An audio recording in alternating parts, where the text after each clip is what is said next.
Well, here we are in Weatherford, Oklahoma at the General Stafford Air and Space Museum. General Stafford was a test pilot. He was also an astronaut. I believe he went up to space something like 4 times, something like that. So before we go in, we got a F-104 Starfighter, which is a really cool, what is it, a rocket with wings, I think they called it. Next to that, I believe that is an Apollo capsule. I think he did an Apollo twice, I believe. And then next to that, we got the Republic A-10 Thunderbolt II, also known as the Warthog. Right next to that, we got the McDonnell Douglas F-15, yeah. And right behind that guy, if you can see it by his vertical stabilizers, we got a T-33 Shooting Star trainer. So we're gonna go inside and check this out and see what they got inside. And we'll get back with you then. A few moments later.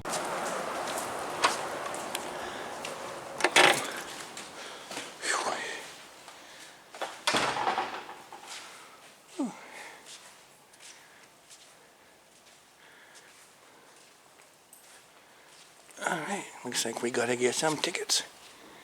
And then we'll get back with you. So, got our tickets, and the normal entrance is closed the way you go in. So, you go in through the gift shop. Normally, this is the way you come out. So, looks like we're going to be going through it backwards.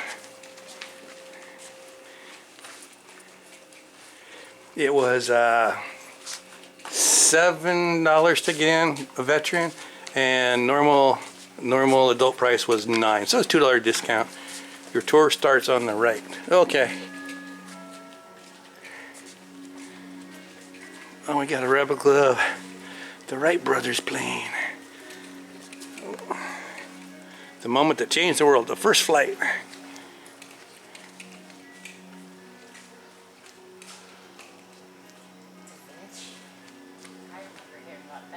Da Vinci?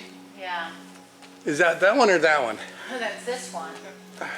This is the Da Vinci. Because I guess where he had one of those up, did one of those. This is the Da Vinci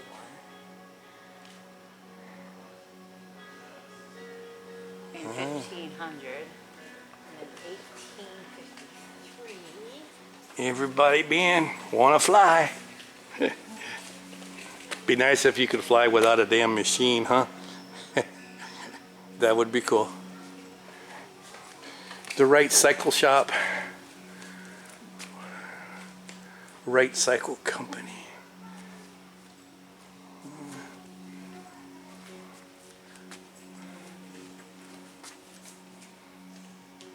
Wow. I'm looking to see if this is actually their real stuff here. Wilbur and Orville right where they're making the world's first, man. Wow, that's pretty cool.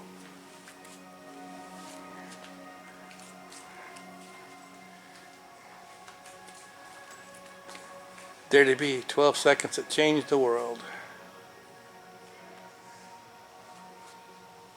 Oh, here's the Wright Flyers, little models of them.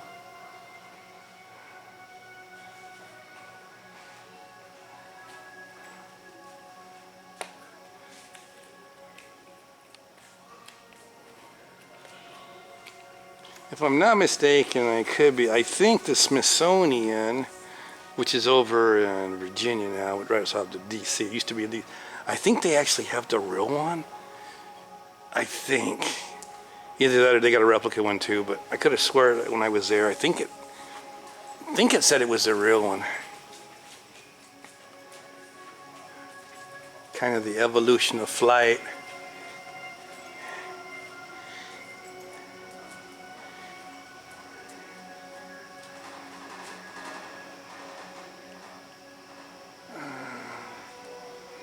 Spirit of St. Louis, Charles Lindbergh.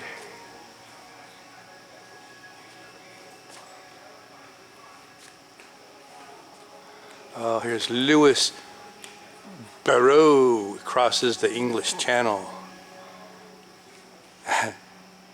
1909. So think about it, man. He made these things, they made that Wright Flyer in 1903. In 1909, we're flying across the English Channel.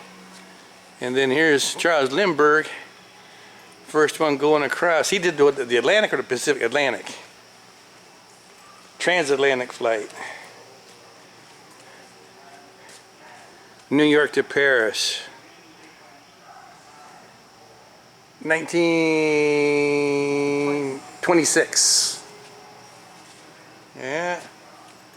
Boy, once he got started, right? It took off. Hey, get it? It took off. That's so funny. That was corny.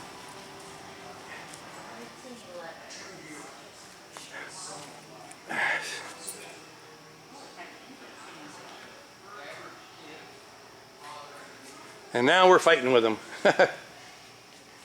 It says, look up. There you go. World War I fighters. Fighting the friggin' Krauts then too. Holy shit. Every time you turn around, right?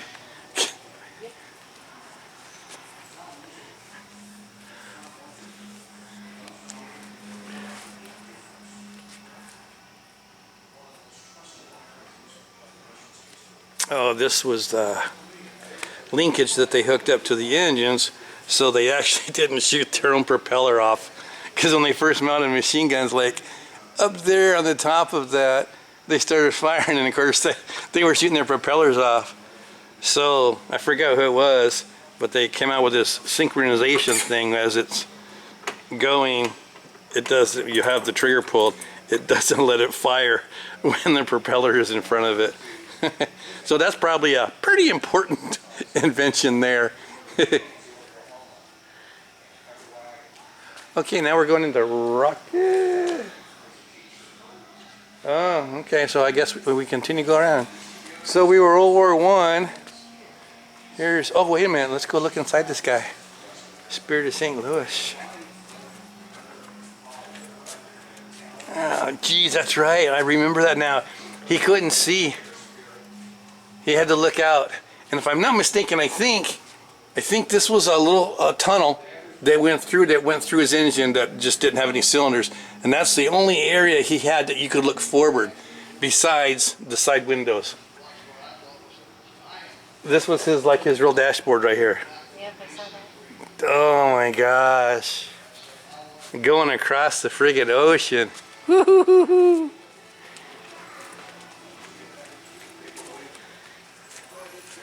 Okay, now we're going from World War I to rockets, so I'm not sure. Maybe because that construction, the route that you go through is a little bit different. I'm not sure. Hey, that would be Goddard. Hey, they're Goddard rocket. Founder of modern rockets. That is so crazy. This guy's out of New Mexico. Makes all these rockets. The government doesn't back him, don't know shit about him. World War II comes along.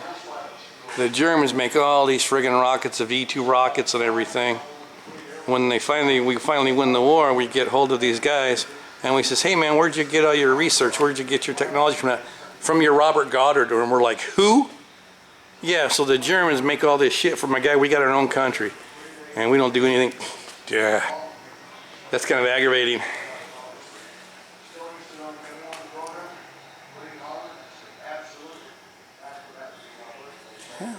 We'll look around here. Looks like they got some movies going on.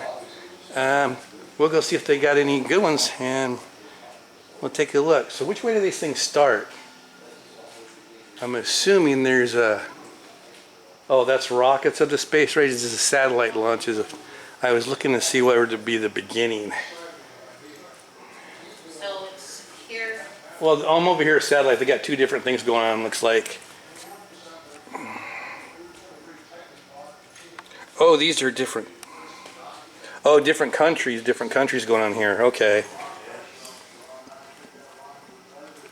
So this would be ours, the Delta, the Atlas, 5-3, the Titan, Delta 2.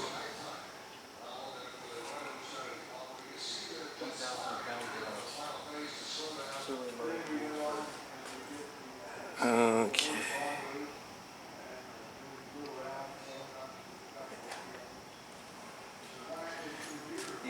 See, we got some Russian stuff going on too. Okay, so it's just a variety of a bunch of different ones. Alright, it looks like, okay. Alright, so here we got some different, oh, here's the Russians. Okay, there's their space shuttle, the Buran, which never actually went to, well, actually one of them went to space, but it was remote controlled, so they never sent an astronaut in theirs. And of course, it's all defunct now. So that's just history. And of course, well, actually, since Obama, so is ours now, right?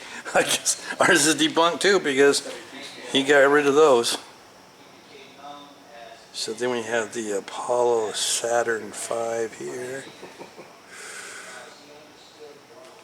Apollo Saturn 1. Gemini. There's a Titan. Titan 2, so that's the thing that carries the missile. And they just put a person in it. Oh, the Mercury Atlas. Mercury Redstone. Jupiter. Vanguard. American V2. Yeah. Yes, and there's the Goddard rocket. And there's Goddard, and then here's after we got hold of the German scientists, we started making our own V2s after their stuff. Crazy. So let's go ahead and take a look, see at these movies and see what they are. We got the Dr. Thomas S. and Mary Stafford Theater. We have the award-winning mini-movie This Magical Age. In the wake of the Wright brothers came the Wrong brothers.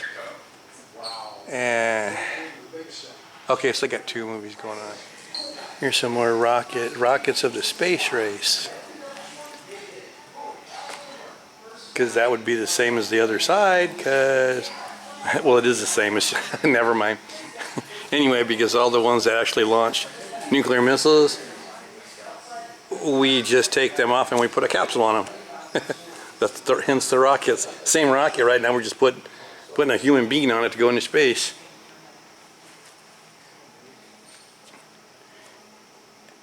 LR-87, the engine that launched the Titan II. So this is the engine. Of course, we got these when we actually was in the Titan Missile Museum. Oh, there we go. Tom Stafford Gemini 6, and I can't. What is that? I can't. Oh, sorry. Can't read his writing. If that's a 10. If it's just a 10. Gemini. So he was on 2. Well, right there. He was on 2 flights. He signed it. The general did. So it looks like Gemini. Is that 6 and it looks like the other one's 10? Is that 10? Is it just an X? It looks like it's a 1X. I don't know what a 1X is. Because wouldn't an X1 be 11? I don't know. Eh. What? Yeah. Oh.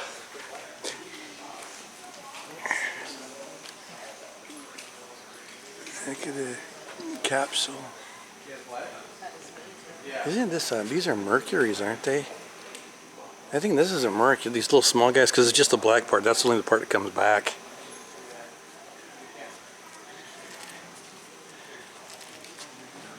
See, that's the Gemini. That's the bigger one. This is not a Gemini.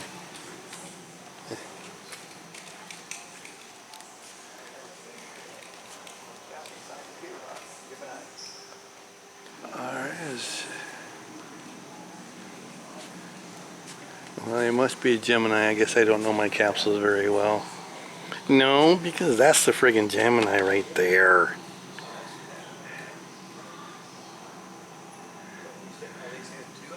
Yeah.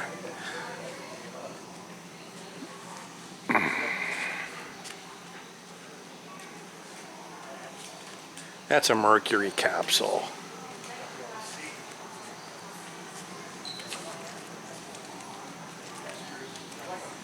See, and there's a Gemini up there. Ooh, boy, boy, it's thundering out there. Whoa. Luckily we weren't here last night because we just got into town. But they had 7 tornadoes over there in Oklahoma City. We're just outside of it about 40 minutes or so.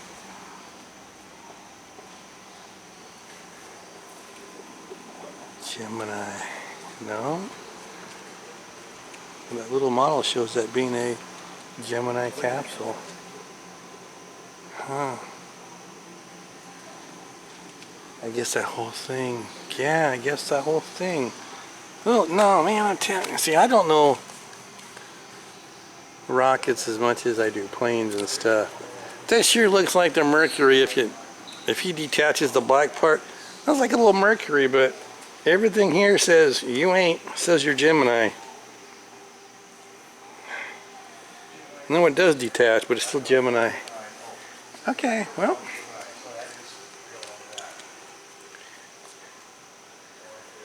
Mark 6 nuclear warhead. Oh, this is a Titan, isn't it? I think that's a Titan.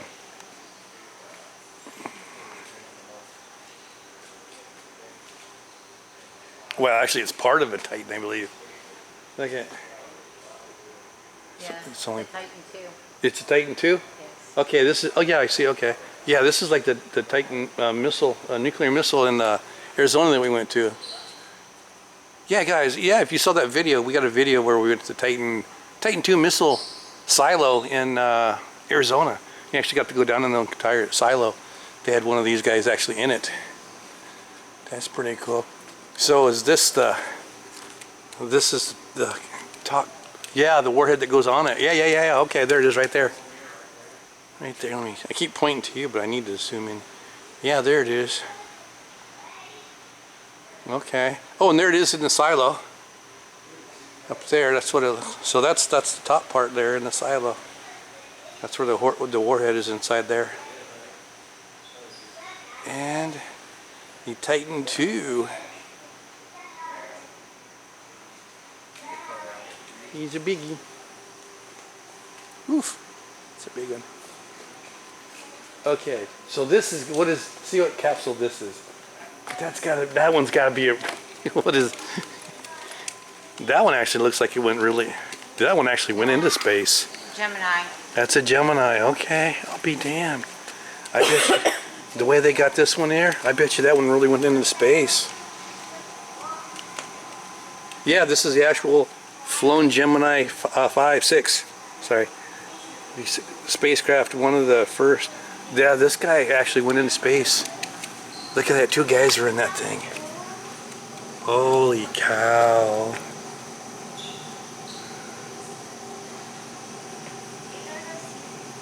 Boy, to me the Gemini looks so much like the Mercury capsules. Look at that crap, man. Isn't that amazing? And scary? Because you ain't flying this thing. You just fall on a parachute. Wow. So check it out where it got burned. The re-entry.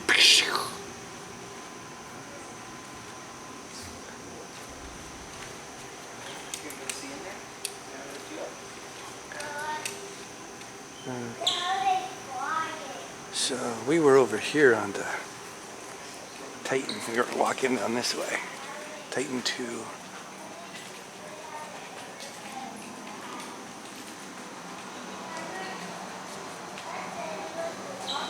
Gemini, there's his flight suit. Oh, Stafford. So, for his Gemini 6 and 9 space flights. Okay.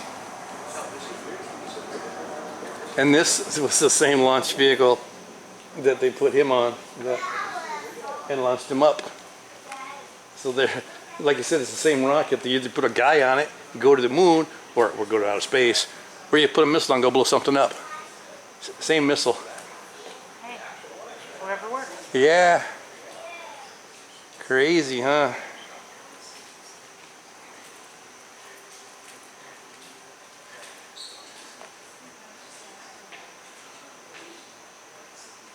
crazy. So it was 1X. So that's 9 in 1969.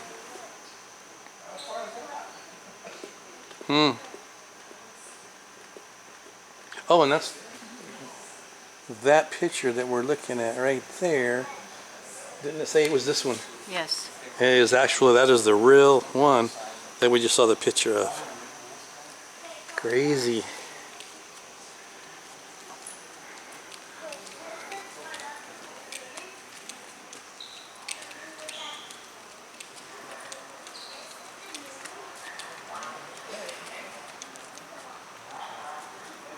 There's the Saturn missile. Now I think the Saturn, we saw one of those when we went to that real big guy. Well, remember he was hanging from the ceiling, but it went through the whole building. Yes. I think that was the one in Huntsville, Alabama. The space, NASA's the space camp place, NASA Space Center in Huntsville, Alabama. I think they had a whole one of those, a full size in there.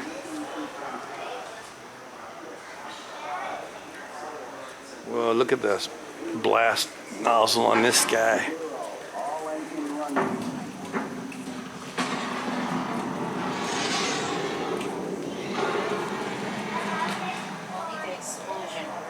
Yeah, this is from the Saturn V. Could produce a more powerful sound than the liftoff of Saturn. And how many did they have on the Saturn? Like, how many of these? This is just one. Alright, oh, Stafford signed that too. Apollo. Apollo 9. And those other men in Gemini. How many times has that dude been into space? Maybe we should have watched that video. I'm trying to remember how many of these were on the Saturn. Oh, here we go. 3. No. 1, 2, 3, 5 of them? Here's the actual nozzles.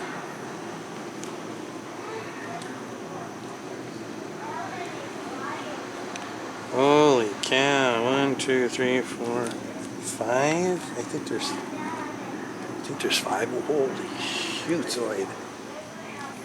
That's crazy.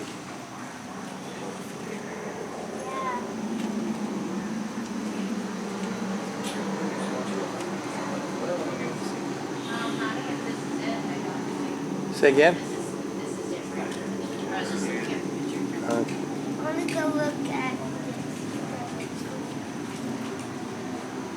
See this? These are different. These are the different stages. Remember, that's the first stage down at the bottom, right? And then as the different stages. So here's another rocket engine in it, right? So here's 1, 2, 3, 4, 5, 2, 3. Okay, so this guy had 5 of those big ass guys right there to start with.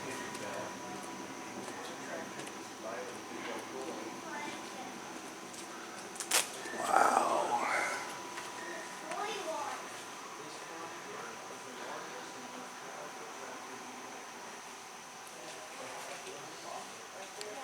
Oh, the crawler shoe. That's just one of those cleats right here. Right here. That's a real one. And that's where they put, right there, you see up there. There it is right there. So they got the rocket on the tower and they wheel it out. They do the same thing very similar to the space. Well, they did something very similar with the space shuttle, but it was just actually even bigger than that.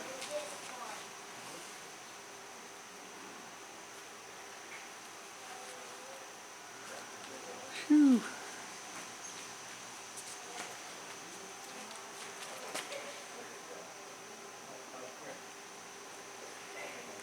Why was the Saturn V so huge? 1,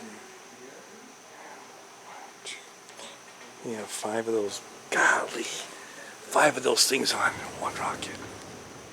Phew, look at that. That is huge. Whew. Saturn 1B. All right, well, I'm going to pause here for a minute because I'm going to walk around. I'm going to do all this reading on these boards because I think I need to learn some more stuff about rockets. Okay, I just schooled myself a little bit and we can move on. Now, I don't need schooling there. That's Snoopy. Snoopy hang. Oh, wow. Check it out. That's pretty cool. Apollo Moonlander.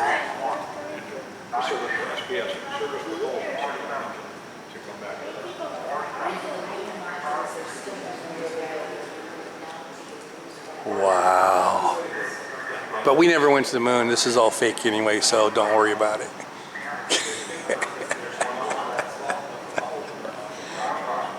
Crazy, huh? Oh, this is the timeline. Yeah, timeline. Look at all the Apollos. First one was in 1967.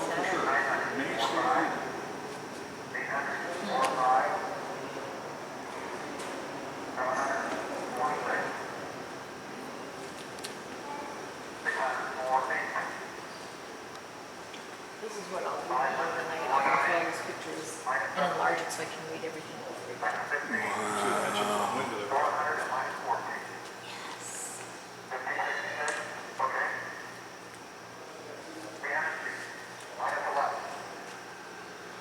That's pretty cool. Armstrong. They launched 4 in 1 year.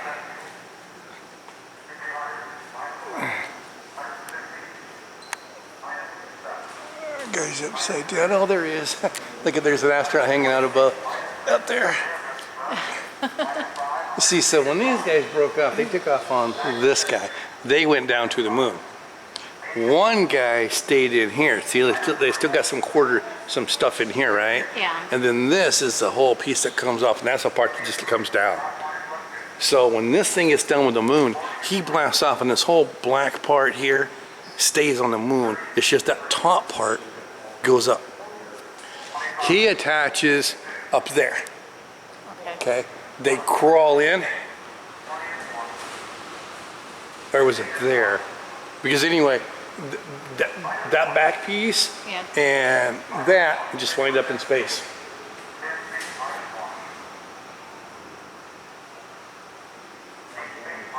No, actually, yeah, because they come in, they hook up to this guy. They use him, I think, helps him maneuver. And then when they're getting ready to go, they got to turn this thing around to slow himself down. And see, these are thrusters and stuff for maneuvering. And so this guy's trashed. He's done. They got that landing module is on here. They use him for thrusters to get all set up, and they're getting ready to go in, and they boot him off. And now just this guy goes through the atmosphere. If you remember, when we were at the NASA space training facility there, they had the whole rocket, the whole thing, and each little piece of what it did. And it's amazing how big that is. The only thing that comes back is that silver piece. That's all that comes back. It's unbelievable. Or sit on the moon, because remember they had the moon rover? Yeah. Remember they had the moon rover that was on, well, later on, they built that moon rover, they drove around. Yeah, those are up there too, because they didn't bring that stuff back. You can't bring the stuff back.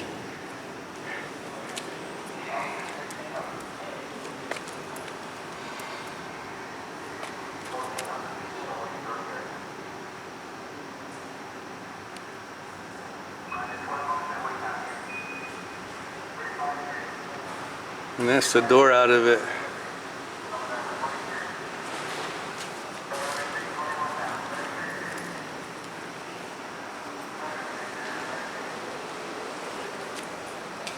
Oh, there we go. 1, 2, 3, 4. Apollo Soyuz. So he's been in space 4 times. Gemini 6, 9, Apollo 10. Apollo Soyuz, that has something to do with the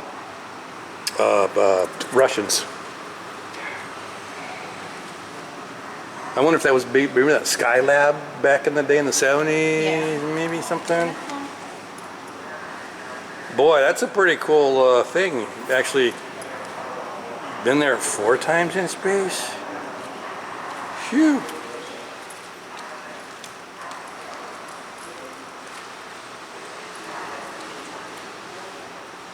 very cool. It's even the difference between the spacesuits From the other one over there? Yeah, it's That was cool. changed throughout the years a little bit. And now look at today's compared to these. Yeah, that's crazy.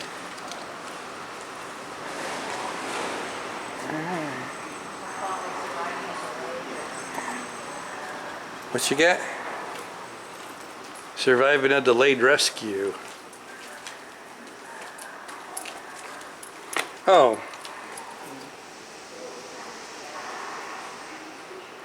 That's if you're bobbing around on the ocean. Yeah. All kinds of their equipment.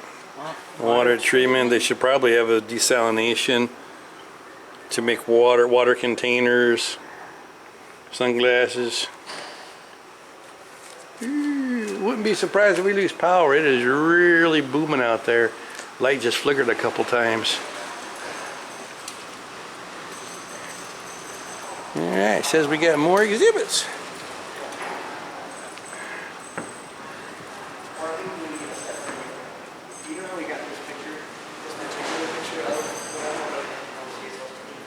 Space shuttle.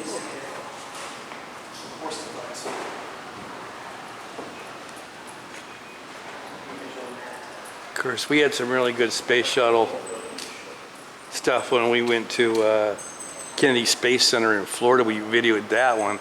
That one's really cool because they got the, what was the USS Atlantis there. So we got some good footage of that one.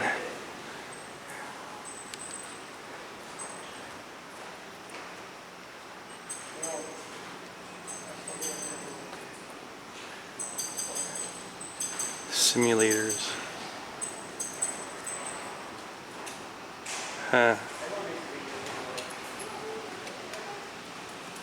Space shuttle fixed based simulators.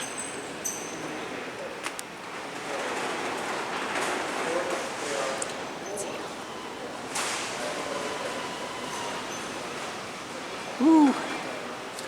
Well, that space shuttle that we were on, I don't remember. See, this is the guys that was running the boom. They didn't have these type of controls. Remember? Yes. It's quite a bit different. Of course, this was also just a simulator, and we was actually in the real thing. Well, technically, we weren't in the real thing. We didn't go inside the Atlantis. Crazy.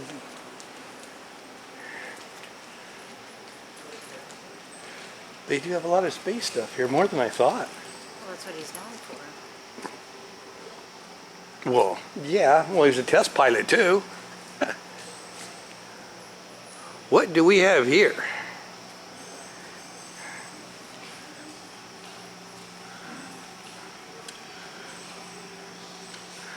This looks like some kind of boilerplate type test piece. Here, see if you can find out what this guy is. Because now it's got me curious. It is. It's almost like a test piece. A styrofoam. It is the Orion parachute test spacecraft. Okay. Yeah. Told you it was some kind of test thingy. Yeah, so they're testing actually the chutes and where they come out. See how they shoot out there of the normal capsules when they float down.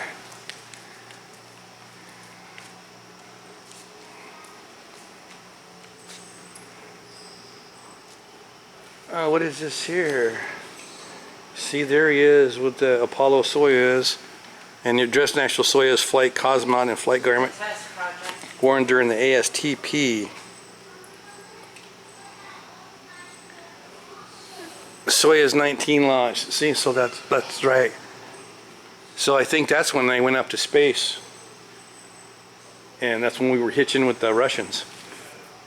Of course, we still hitch with the Russians. Well, of course, we got Elon Musk bailing out our government.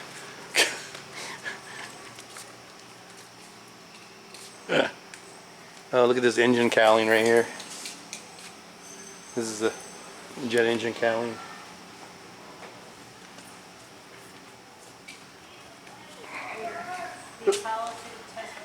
The Oop, world's first backing up. international manned space flight was commanded by Weatherford native General Thomas. So, Oh, look at. Oh, so look at. That's where they hooked up. That's what it is they hooked up with one of ours, docking station, with theirs. Okay. Yeah, see, didn't know that. I know that we did some stuff with the Russians.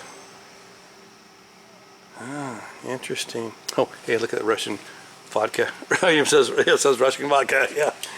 Oh, they all signed it. Of course they're going to sign that one. It's empty. We might have to go watch that video on this guy because he sounds like he did some good things. Some exciting things. Things a lot of people, even in that field, I mean, he's done a lot in that field, even space. Getting to go that many times.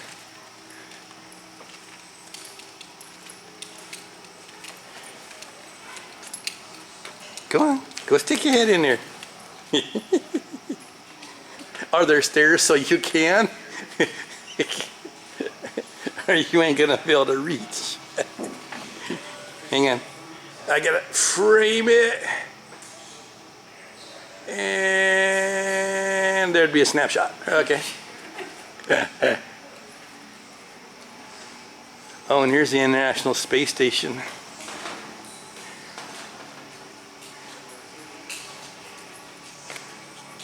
So look at that, they got a timer.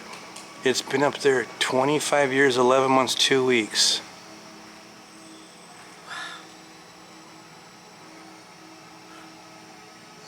it's amazing that's lasted this long. Yeah, especially when we pretty much built the damn thing.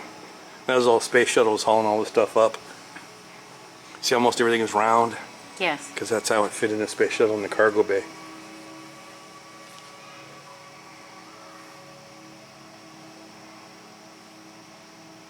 And it says right here, 115 flights to bring all of these. 115 flights to get all that stuff up there. Wow. Wow.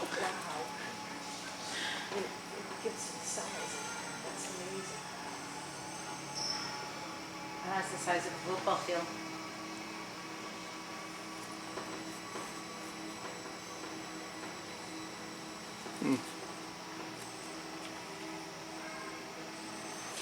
Current ISS crew, two crew, space. Soyuz crew.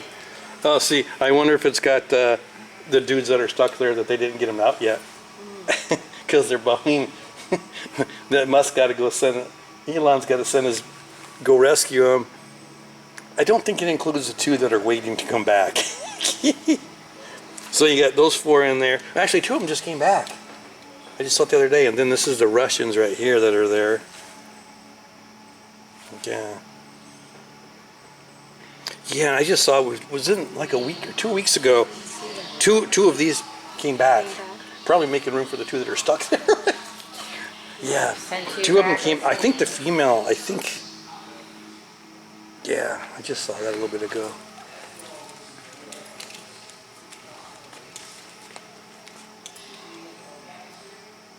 That was larger than a football field.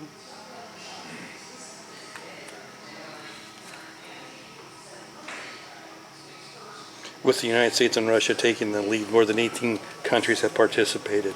Yeah, who paid for this shit? Let's see, oh, we're going through the old intake here. Hey, he's going in through that door. Oh, he's, okay, he diverted. Divert. Oh, F-86 Sabre jet, now we're going back to the jets. F-86 Sabre jet.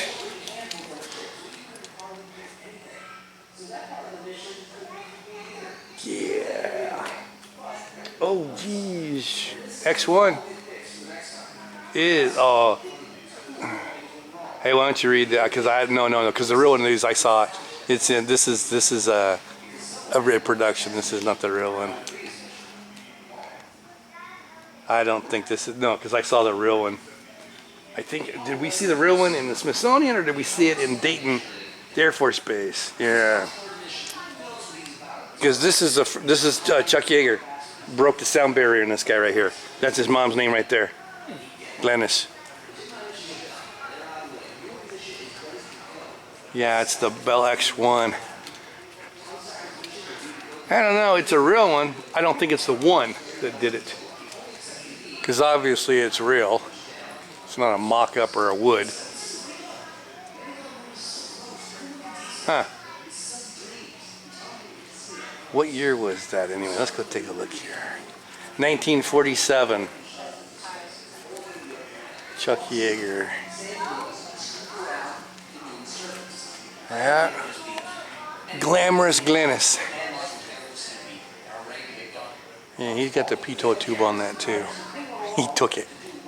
He says it broke off, but he took it. I think he said that in his book. His souvenir. F-86. Saber.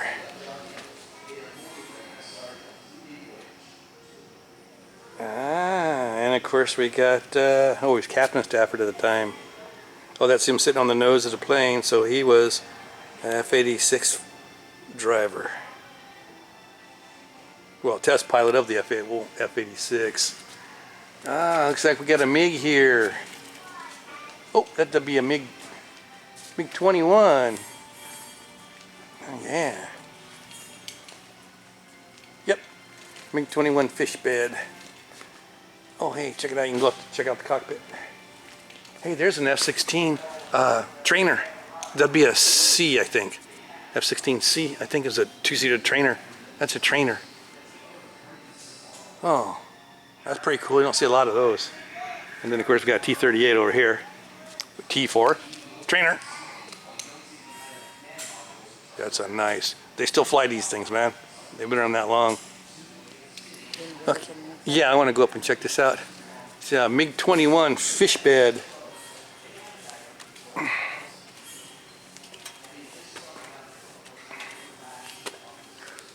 Holy smokes, I think you can sit in it, can you? Oh, please keep out of the cockpit. Dang it.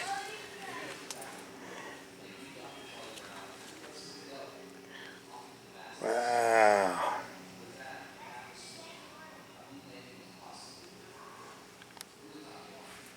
Look at that.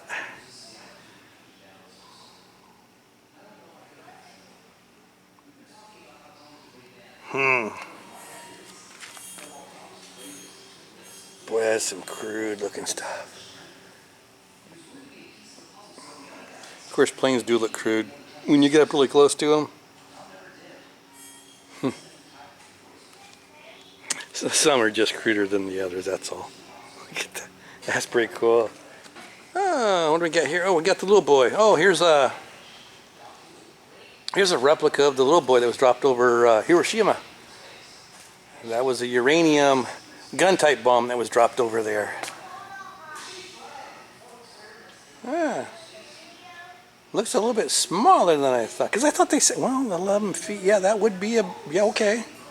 Interesting. So here we got that F-16. Oh, here we got a Sidewinder. AIM 9.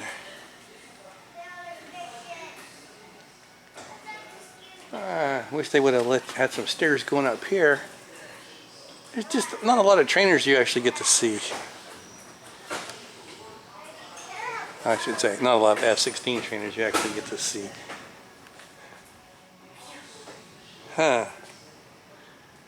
That's pretty cool.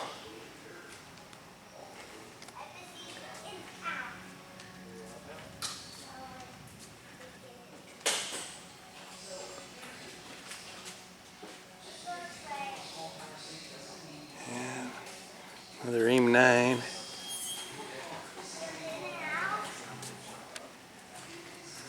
And then we got our T-38. That was a really, or is a really good plane.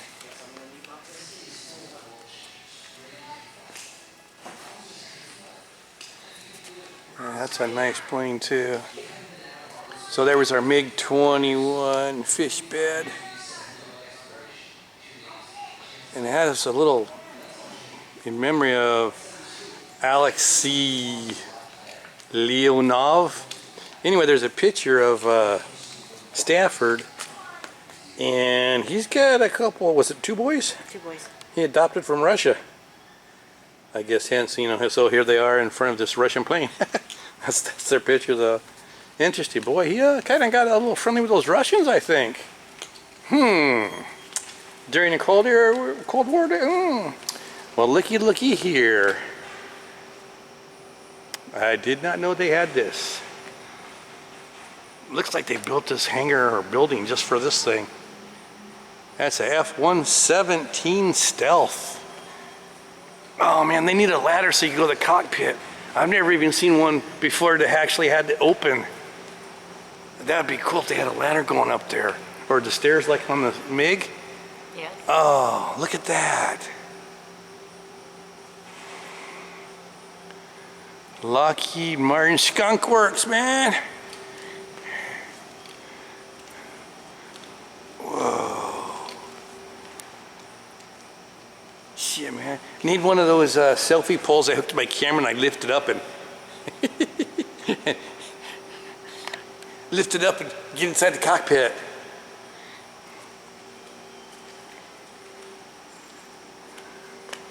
Oh yeah, they got a lot of, this hasn't been here that long. That conduit they got ran on the floor. Yeah. That's all new stuff right there. Yeah, this hasn't been here this long. So we've only lost one of these, I should say, because more than one's crashed. We've only lost one of these out in Croatia, and we was over there, the pilot was doing a bombing run. They knew he was coming, but they couldn't fix him on the radar. And then when he opened his bomb bay doors, there went all the stealth capability. The radar went, hey, there he is, lock, and boom. We rescued him, but not the plane. So obviously it crashed and burned and everything, and he goes out on the ground. And they come hunting for him. And we picked him up. And I think over in Bosnia or Serbia, let me think, one of their museums, there's still a big hunk of this. So you know the friggin' Russians and shit got hold of it.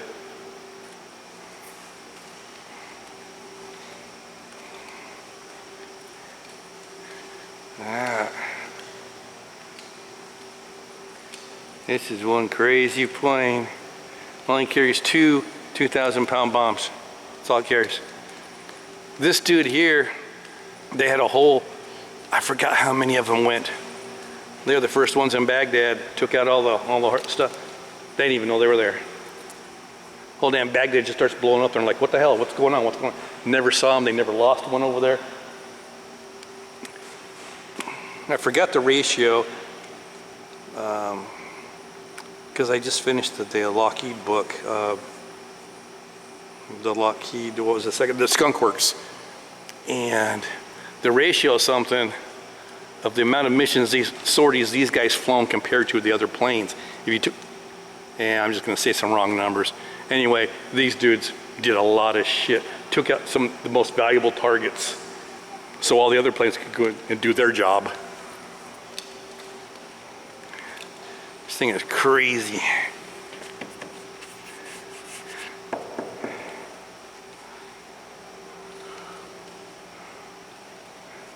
See, so those two bomb bay doors, each one on each side, right? Yeah. And the big long door, and then there's just one bomb and one bomb. So when the guy, hey, he did take out his target though before they got him. But yeah, so as soon as those doors opened, he lost the stealth capability, and the radar was able to, because the radar waves, bounce off the stuff. And they said, hey, that's him now.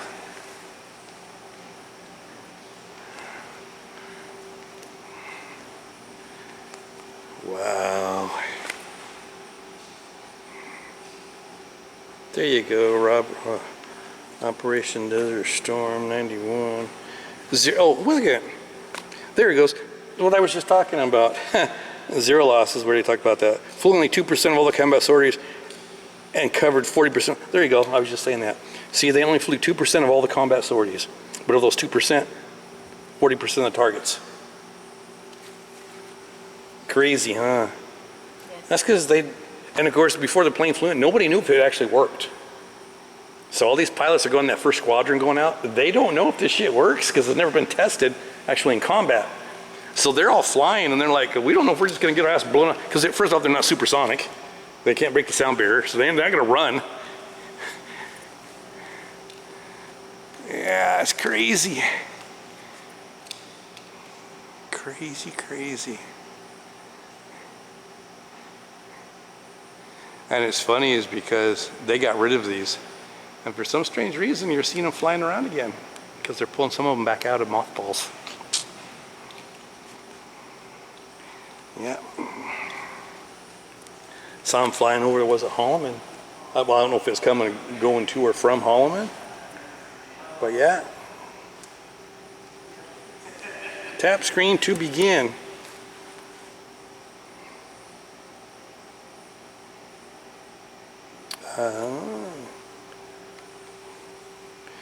Yeah.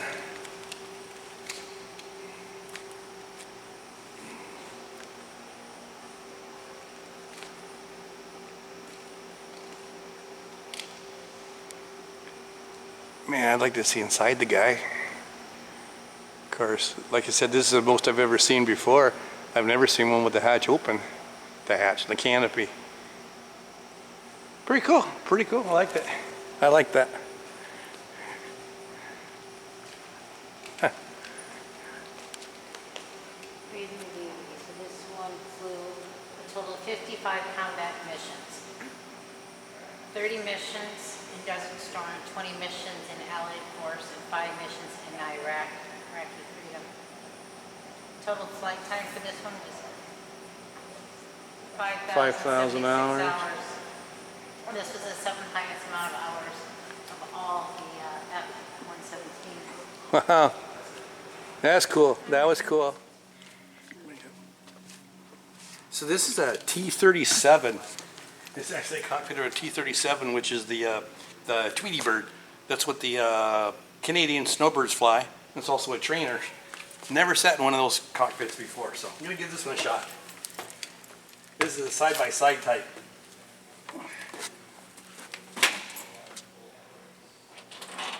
T-37 Tweety.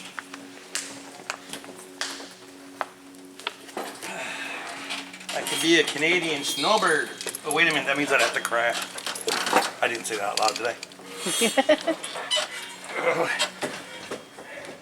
That's because Trudeau took away their money. They wanted to update their plane because these are really old planes and their service life is, they're over with. Okay, I'm getting political. But I'm also speaking the truth. Trudeau took away their money. They actually had money to get new planes. Trudeau took it away. Freaking plane started crashing. All right. Wow, that's interesting. That's a different type of setup. Side by side. Huh. Here's your throttles. Heh.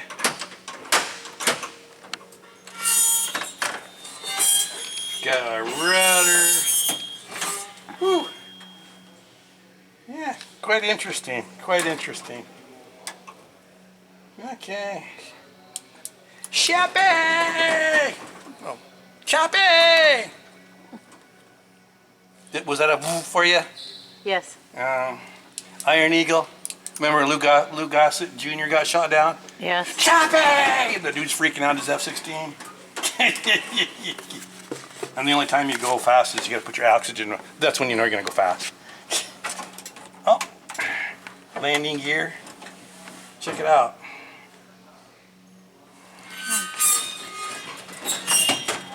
There's our rudder. Stick. Obviously.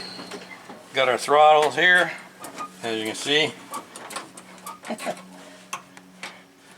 Flaps. And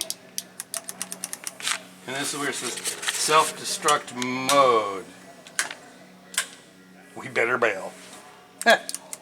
Anyway, that's pretty cool. I've never been inside of a T-37 Tweety Bird cockpit. Cool. I thought this was pretty cool. We've already walked by it, but it's this engine, and it shows you, well, obviously it's a cutaway, And it shows you how it actually works with the multiple pistons and stuff. So you can see how they go in a sequence. So obviously the propeller is hooked here. Look how they all go around. That's a pretty cool display. I like that. You can actually even see it's even showing the valves and stuff opening and closing. Okay, that must have been a compression control. Hang on, because you'll get there. There it goes, there it goes. It even shows you your valves opening and closing. That's a pretty cool display. I like that. Okay, let's see what else we got.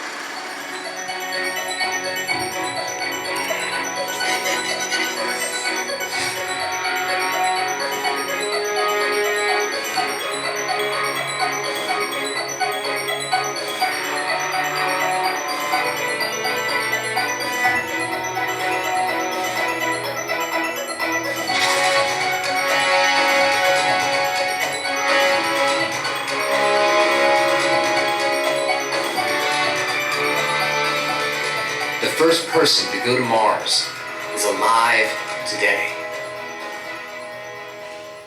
I'm going to tell you a story. It's a pretty good one. I dig it. It's a story about Thomas P. Stafford. And it's a story about you. Look, I know you're thinking this guy's nothing like you, but give me a sec. Tom has done some pretty incredible stuff in his life, but his story doesn't start with spacecraft and moon missions.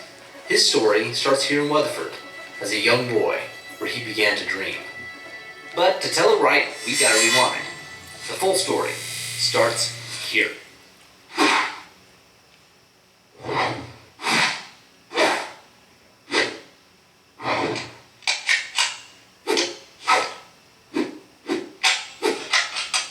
Okay, here we go. Wright brothers, bicycle makers, cool guys, nice hats. First human beings to fly. Never been done before, they did it. Boom, Charles Lindbergh, first guy to fly across the Atlantic Ocean. Amelia Earhart, first woman to fly across the Atlantic Ocean. This guy built the biggest wooden plane in the world. This guy flew so fast he broke the sound barrier. And outside a tiny house in the country, a little boy read about their stories, not knowing his would someday be told.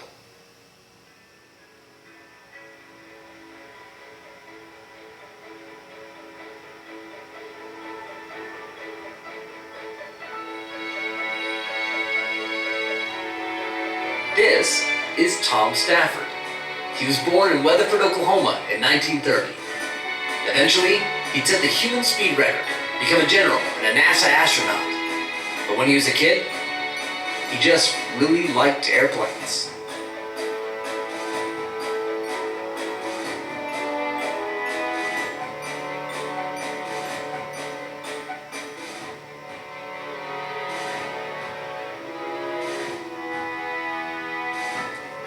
Higher, faster.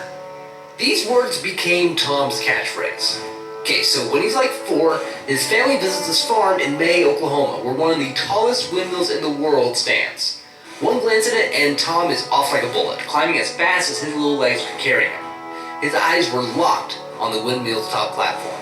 He was halfway to the top before his parents realized he was gone, and at 80 feet high, they were freaking out. His whole life, Tom pushed envelopes, okay? He pushed boundaries and pushed himself. When he reached the top, Tom could see the world below him and the sky above him. It was here that he realized just how much he liked being high up. It was risky, but from that point on, he knew he wanted to go higher, and he wanted to go faster.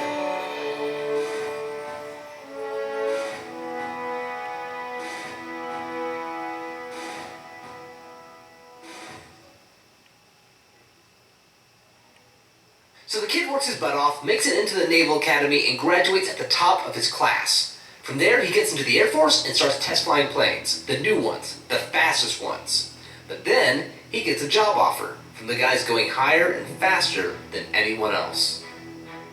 NASA, the National Aeronautics and Space Administration, for the benefit of all. Here is Tom Stafford,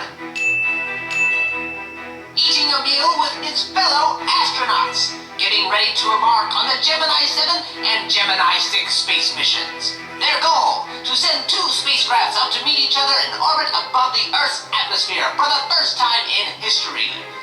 First to go are Frank Borman and James Lovell in the Gemini 7. There they go.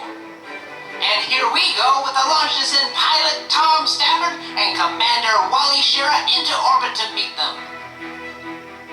Radio is on 5, 4, 3, 2, 1. Ignition. But wait, something's wrong. The rocket does not lift off the pad. Everything's shutting down. What a great disappointment. Here's what Tom Stafford had to say about it. It was a great disappointment. Right you are, Tom. But not to worry, folks. NASA's top engineers discovered the source of the problem. And with the engines prepped and ready, Tom Stafford is ready to try again. And there they go. What a sight. This is Tom Stafford's first time into space. Tom writes about the experience in his book, saying, I finally saw the Earth's horizon appear in the lower part of my window. What a sight. The Earth's atmosphere was a curved, pale blue line.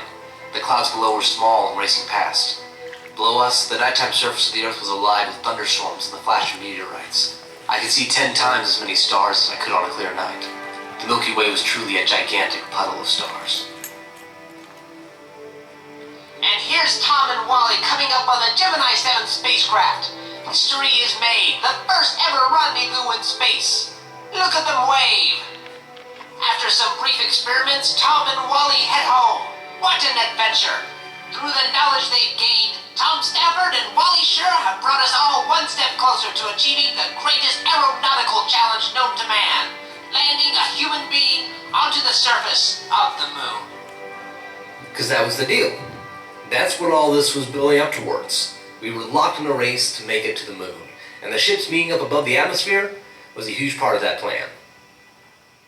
So Tom got another shot at space, this time as commander of the Gemini 9. The idea here was to send an unmanned craft up into space first, and then for Stafford and Gene Cernan to meet it like before, but stuff kept going wrong. The first unmanned craft they sent up broke before it got into orbit, so they had to shoot up another one.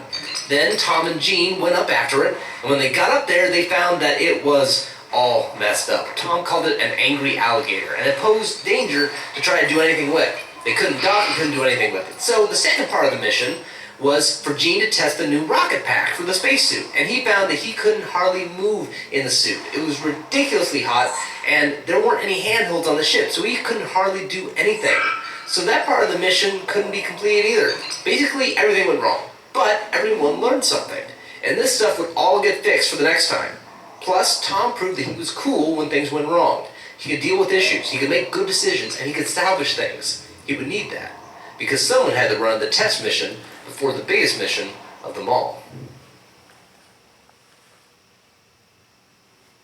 The Apollo 11 would bring us to the moon. The Apollo 10 would make sure that it could be done. This was Tom's third mission. He knows what he's about at this point. He's gone high, he's gone fast, but he's ready for higher and faster, just like he's always been. And he'd get it. The Gemini missions are done. They're out of the way. The moon mission is ready to go, except they need someone to test it out. Tom Stafford's mission would be to go through everything the moon mission would go through, down to the very last detail, with the only exception being that they would not touch down on the moon's surface. Even still, this is the big one. Landing on the moon is so close, everyone can taste it.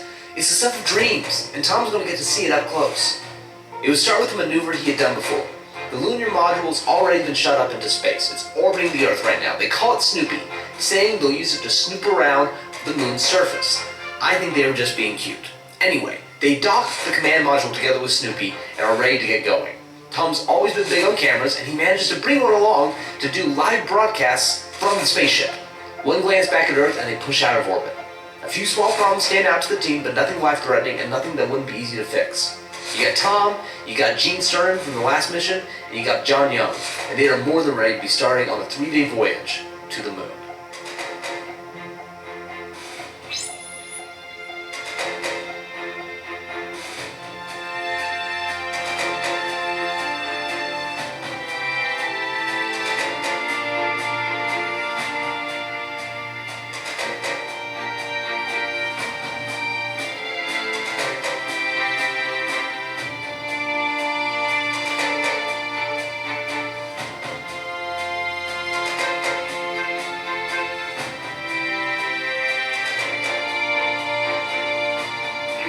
tell the world that we have arrived. They had arrived. None of these men had ever been this close. The Earth had never been so far away. Charlie, it might sound corny, but the view is really out of this world. Tom and his buddy Gene load up into Snoopy, while Young stayed behind in the command module, Charlie Brown. And like clockwork, something goes wrong. Snoopy begins spinning out of control. Stafford and Gene had punched something wrong to the control computer. But these guys are such pros, they have it back under control almost immediately. Had they just spun around a couple more times, they would have crashed onto the surface of the moon, and there would have been no way for them to get back. But they keep going, they run through everything, they get so close, and then they turn back around. They redock with Charlie Brown, and then they let Snoopy go, off into the vastness of space. With that, the path was smooth. A moon landing was possible. Real talk, y'all. I don't know if I could have resisted the opportunity of touching down on the surface of the moon. I don't know if I could have passed that up. We've been talking about how Tom was a great man, but the bread and butter of why that is that while Tom was courageous and took risks and pushed forward, he also had this restraint. He was willing to be a piece of the puzzle so that the other guys, like his buddy Gene, would be able to touch the surface of the moon. Tom never did. That's a different type of heroism. That said, they had just made history possible. They had to fire away from the moon's gravitational pull to get back to Earth, and in so doing, they set the top speed for a manned craft ever recorded, 24,791 miles per hour. In this one mission, Tom had gone higher and faster than any other human being ever had. And to this day, no one has ever surpassed that record. That's highest and fastest. 3 missions to space is a lot. Tom had made history more than once, his name set in the annals of space aviation forever. He fulfilled his dreams. He touched the stars. And he would be remembered. But somehow, that wasn't enough for this guy. Mission 4, the Apollo-Soyuz, Tom's last mission, and the last mission of the Apollo program. This would be the end of space travel for both of them, the grand finale, the victory lap. And yet, it really wasn't about either of them. It wasn't about going out with a bang. Tom and Apollo had set their records. This was about the future, about all the astronauts to come, and about NASA's motto, to be for the benefit of everybody. We knew space wasn't just going to be for America. It was for every brave, crazy human being wanting to fling themselves out into the cosmos. So we came up with a new dream, to build an international space station, the ISS, a laboratory and observatory revolving above the sky. The idea was for lots of nations to be able to use the station, but that dream had to start with us making peace with our greatest rivals, the Russians. Meet Alexei Leonov. Backstory: he was the first dude to ever walk in space. A real hero to his country. Cool guy. He would command half of this joint Russian-American mission to dock together 2 crafts above the atmosphere. And Tom Stafford would command the American half of the mission. So you got Tom, this Oklahoma boy, and Alexei, a Russian cosmonaut. And they become big buds. They pick up each other's languages and cultures. And while they're doing that, the American and Russian scientists are working together to create the universal docking system this mission would require. And it went off without a hitch. Docking went great, and an iconic bit of film was taken to commemorate this handshake in space. A handshake between friends, between spacecraft, countries, and ways of life. They exchange flags, they perform experiments, and they eat each other's space food. They each got to experience what it was like on a space mission with members of the other country. All of this stuff they'd kept secret from each other for years during the space race, and now they were sharing it willingly between each other. This was a symbol and a beginning. It symbolized a lack of boundaries when it came to science. It was proof that great men from different countries, from different sides of beliefs and opinions, could come together and do cool stuff. Tom, once again, showed his selflessness. This mission didn't get Tom higher or faster. In fact, the biggest reward Tom got out of it was his friendship with Alexei. They still hang out to this day. The Apollo-Soyuz mission was incredibly significant, but it was the first step in a much greater journey. Ultimately, it was about the future.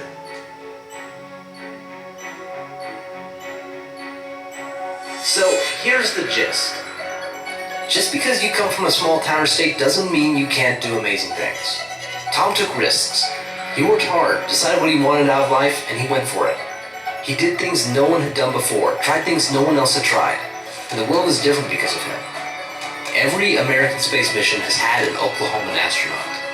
This state is full of world changers, ready to take flight. Tom was just a kid from Weatherford, and if he could do it, then so can you. We haven't been out of our Earth's orbit in 45 years. For 45 years, we have said no to exploration, to curiosity, to the chance of failure. But that's all changing. What I said was true. The first person to go to Mars is alive today. But there's more to it than that. The first person to go to Mars is you.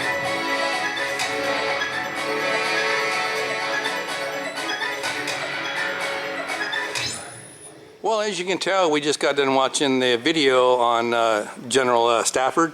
I have to admit that after walking through here, I didn't really know that much about him. So I kind of had to watch the video and realize the guy did a lot of good things. Anyway, we hope you liked that adventure. Hope you'll join us on our next one. And until then, say goodnight, Gracie. Good night, Gracie. Yeah, that's all, folks.